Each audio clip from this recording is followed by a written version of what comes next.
the second technique freaks a lot of people out because you wind up using channels, and that kind of freaks some people out. But honestly, what you're going to do is so incredibly easy. Even if you have no understanding of channels whatsoever, you'll absolutely positively be able to do this. Here's what you do. Just go over to the channels palette here, and if the channels palette isn't visible, you can choose it from the window menu. Just choose channels. And you're going to look at each channel real quick and see which channel has the most contrast between the image, your subject, and the background. In this case, it's pretty obvious. It's the blue channel. It's normally either the green or the blue. Very seldom is it the red. And so you're just going to make a selection of that blue channel. So on the Mac, hold the Command key. On PC, hold the Control key. And it just loads those highlights as their own selection. So now, your next step is to click back up here on the RGB image. So you see the full color image again.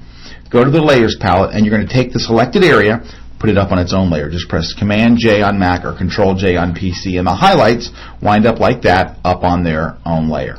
Now, go back to the background layer. Go to the Channels palette again. You're going to do it all over again. Command-click on the layer to load the selection.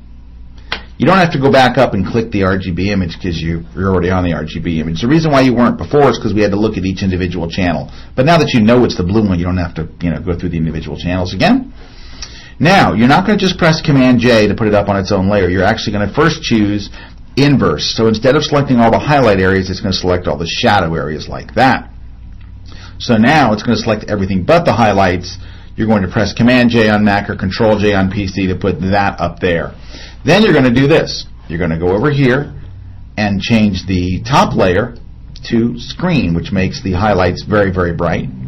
You're going to change the middle layer from Normal to Multiply, which makes the shadows very, very dark. So now you have a very, very dark layer, a very, very light layer. And they're both at 100%. It is way over the top contrast, but that's okay because we're going to adjust that now. Let's go here to the opacity and let's drop it down a little bit and to where it looks, well, maybe somewhere in there, maybe somewhere right there. Let's go to 70%, and let's drop the opacity here in the highlights to maybe something like 70%. And the reason why the whole image looks very, very contrasting, you're like, man, Scott, that's way too much. It's because of what we're going to do next. So make the highlights and shadows, especially the shadows, brighter than you, or darker, more intense than you think they should be. Now what we're going to do is we're going to use that keyboard shortcut we showed you earlier. Shift, Option, Command, E on Mac. Shift, Alt, Control, E on PC, which basically makes a flattened version of what the photo looks like right now and puts it on its own layer. So you can hide these other two layers so you don't really need them right now. So you have two versions of your file. The original file and the high contrast skin version. You're going to hold the Option key on Mac or the Alt key on PC, and you're going to click on that image. So now the more contrasty version of your photo is hidden behind this black mask. Go get the paintbrush tool. Go in here now, you're going to paint over the skin areas, and you'll see how the highlights seem to kind of really just pop now. Alright? And the shadow areas way down here become a little more contrasty. It has a lot more impact on the highlights than it does the shadows.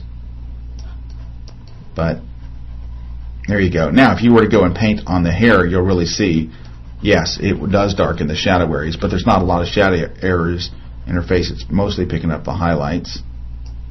There we go. We can pretty much go over everything but, her eyes and lips. Unless you wanted to go over the lips, you could darken them up. So you take a look at that real quick if you want to see what it did for the lips. Kind of darken them up a little bit. If you think it's a bit too much, you can just go lower the opacity of your brush. Maybe we drop it down to like 50%. So it gets a little more contrast. All right, then back up to 100. Now, you still have control over that. Look at before and after. Look, there's before. And there's after. See, it was doing a lot more than you thought it was. Look how it sculpted the face. It looks like we weren't doing very much until you see the before and after. But what's nice now is, now you've got this master control over it. You've got this opacity slider up here to kind of bring it down and dial it in where you want it. So you really can go from no to 100. So zero contrast, 100 contrast. You can kind of dial in what looks good to you, and I'm not sure what looks good to you. Let's split the difference and go 50, and you can see how much it added contrast to there. Also, because you're back, you can, on your layer mask, you can make other parts of the image brighter or darker just based on, how you feel about it.